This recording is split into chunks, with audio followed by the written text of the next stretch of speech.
everybody. Last night we stopped at a Walmart just outside of Jacksonville. We only have another hour to go to St. Augustine, but we're just on quickly tell you why we chose Florida as our domicile. And I was going to have Sabrina explain why, because this was really more her choice than my choice. I was thinking more Texas. I felt it was just a little bit more central. If we ever really needed to do anything in our domicile, Texas I thought would be easier to get to than Florida. But Sabrina had some good reasons of why picking Florida. So here she is. A couple reasons why we decided to pick Florida. Number one, Florida does not have property taxes on vehicles. If we had kept our vehicles in Virginia, for the RV, it would be several $1,000s a year for property taxes. The cars are a couple hundred a year, but the RV would have been much more expensive. So we decided we needed a state without property taxes on vehicles. The second reason was no state income taxes.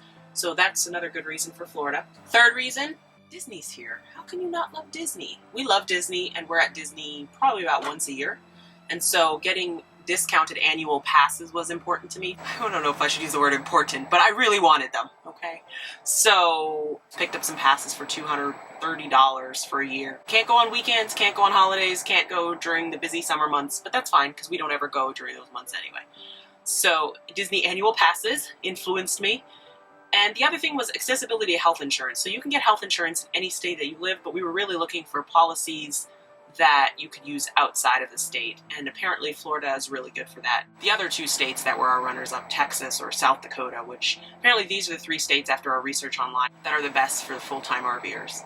And there was actually a couple sites we looked at when we were researching this. So one, TECHNOMADIA, on their website they have a whole post about picking domicile and how you go about doing that. And then also on Escapees, the mailing service, they have step-by-step on the process for picking either of those three states and how you go about doing that. And then I think the biggest reason for me is I just like Florida.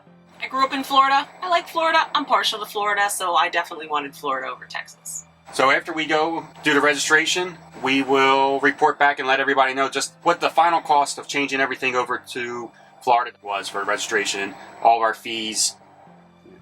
So we found a tax collector service. No, it's a tax collector's office that has DMV services in St. Johns County. There was no wait at all. We walked right in, took us right away, and we were done in an hour and 15 minutes. Both our driver's licenses and both our vehicles. So I think that was really fast and really easy. So the total was $786.70. But I had a credit from previously having a driver's license here in Florida, so I had a credit of $225. $54.25 for each of the driver's licenses. $122 to register. $122 to register the motorhome because of the credit, and then $331 to register the C-Max without the credit. So.